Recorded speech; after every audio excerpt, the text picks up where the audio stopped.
अबे तू यहाँ कैसे आ गया? तुझे यहाँ किसने बुलाया? इस फिजिकल वर्ल्ड की परिधि में सरवाइव करने के लिए हम इंसानों को दो स्थूल आंखें दी गई हैं जो कि एक लिमिट में ही देख सकती हैं, और सुनने के लिए दो कान भी दिए गए हैं जो कि एक लिमिट में ही सुन सकते हैं या फिर नहीं सुन सकते। या फिर हमारी ये दो लिमिटेड दृष्टि वाली आंखों से जो भी हमने देखा है उसी वस्तु को हम अपनी हाथों से पकड़ सकते हैं या फिर महसूस कर सकते हैं। तो कुछ इसी तरह की बेसिक लिमिटेशंस के अंदर हमारा ये फिजिकल वर्ल्ड या फिर मानव जीवन चलता है। लेकिन ये भी एक परम सत्य है कि इस स्थूल जगत की व्यवस्था को सूक्ष्म जगत की व्यवस्थाओं द्वारा ऑपरेट किया जाता है, भले ही वो हमारा शरीर हो या फिर ये माया या फिर मानव निर्मित माया ही क्यों न हो, या फिर जिन्हें हम कुछ इस तरह से महसूस कर सकते हैं। ये सभी स्थूल तत्व जो हमें हमारी इस लिमिटेड दिखाने वाली आंखों से दिखाई पड़ते हैं, ये सभी स्थूल तत्व एक सूक्ष्म प्रक्रिया का रिजल्ट मात्र हैं और ये एक परम सत्य है। लेकिन अगर हमें सूक्ष्म जगत की इस व्यवस्था को जानना है कि किस तरह से सूक्ष्म जगत की व्यवस्थाओं द्वारा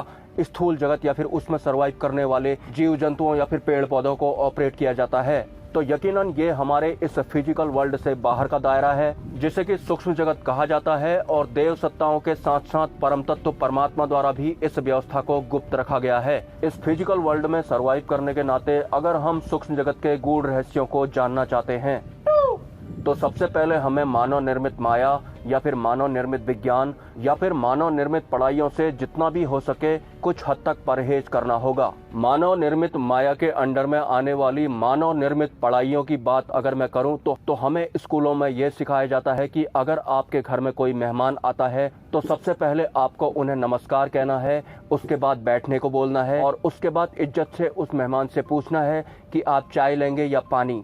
तो ये लहजा तो मानव निर्मित माया के अंडर में आने वाली मानव निर्मित पढ़ाई ने हमें सिखाया।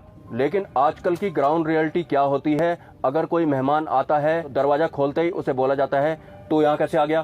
तुझे किसने बुलाया? तो मानव निर्मित पढ़ाइयों द्वारा जो भी लहजा हमें सिखाया गया था रियल लाइफ में तो वो दूर दूर तक कहीं दिखता नहीं है, और दिखता भी है तो उसमें दिखावा ज्यादा होता है। तो जिस तरह से मानव निर्मित पढ़ाई का रियल लाइफ में यूज ना होने की वजह से उसका पतन हो गया, तो यहाँ बात हो रही है सूक्ष्म संसार की जिसके गूढ़ रहस्य एक आम इंसान को जानने हैं जो कि इस फिजिकल वर्ल्ड यानी कि इस मृत्यु लोक में सरवाइव करता है। इसके अलावा फिजिकल रूप में दिखने वाले इस संपूर्ण ब्रह्मांड का केंद्र बिंदु या फिर इसका रहस्य सूक्ष्म जगत में व्यवस्थित रूप से छुपाया गया है। तो अगर किसी इंसान को सूक्ष्म जगत के गूढ़ रहस्यों को जानना है तो सूक्ष्म जगत या फिर इनविजिबल वर्ल्ड द्वारा उस इंसान की काम क्रोध लोभ मोह भय की परीक्षा भी जरूर ली जाएगी, क्योंकि काम क्रोध लोभ मोह भय नामक विकार इस फिजिकल वर्ल्ड में सरवाइव करने के लिए ही इंसान को दिए गए हैं। या फिर मैं ये कहना चाहूँ कि जन्म और मृत्यु के बंधन से कभी ना आजाद हो पाए, इस वजह से ही काम क्रोध लोभ मोह भय के विकार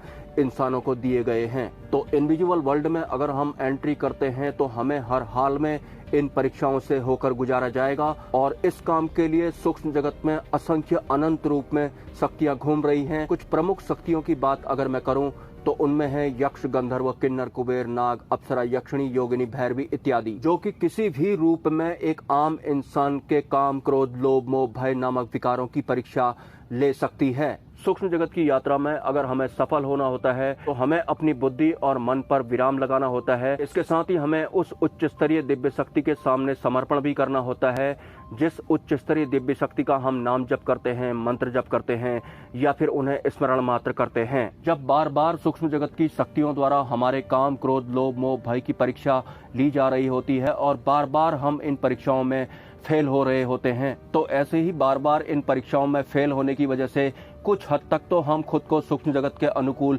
बना ही लेते हैं। उसके बाद ही सूक्ष्म जगत की शक्तियां स्वतः ही हमारा मार्गदर्शन का काम करने लगती हैं या फिर आगे के लिए हमारा मार्ग प्रशस्त करने लगती हैं।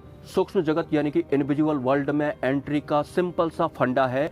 जिस भी उच्च स्तरीय देव सत्ता का आप भजन करते हैं, मंत्र जप करते हैं, आप उनके बारे में जाने कि उनका व्यक्तित्व कैसा रहा था। एक अवतार के रूप में जब भी वो अवतरित हुए थे तो उन्होंने कैसा जीवन जिया था, या फिर अगर उन्होंने अवतार नहीं भी लिया था तो भी उनका व्यक्तित्व कैसा था, किस तरह का जीवन यापन वो अपने लोक में करते थे। तो सिंपली आपको उन उच्च स्तरीय देव सत्ताओं का जीवन यापन कॉपी करने की जरूरत पड़ती है, उनके जीवन को अपने आचरण में उतारने की जरूरत पड़ती है। तो स्वतः ही देव सत्ताएं या फिर उनके लोग की कोई सेविकाएं आपके आसपास खड़ी होने लगती हैं या फिर आपके भीतर ही जागृत होना शुरू हो जाती हैं। ऐसा नहीं कि हमें स्कूल में सिखाया गया था कि कोई मेहमान अगर घर आता है तो सबसे पहले उसे नमस्कार कहना है, फिर उसे बैठने के लिए पूछना है, उसके बाद बोलना है कि आप चाय लोगे या पानी लोगे। लेकिन रियलिटी में जैसे ही कोई मेहमान हमारे घर आता है तो हम उससे बोल रहे हैं कि तू यहाँ कैसे आ गया, तुझे किसने बुलाया था। तो फिजिकल वर्ल्ड हो चाहे इनविजिबल वर्ल्ड हो, जो भी सीख आपको वहां मिलती है उस सीख को आपको अपने आचरण में उतारना ज्यादा जरूरी होता है।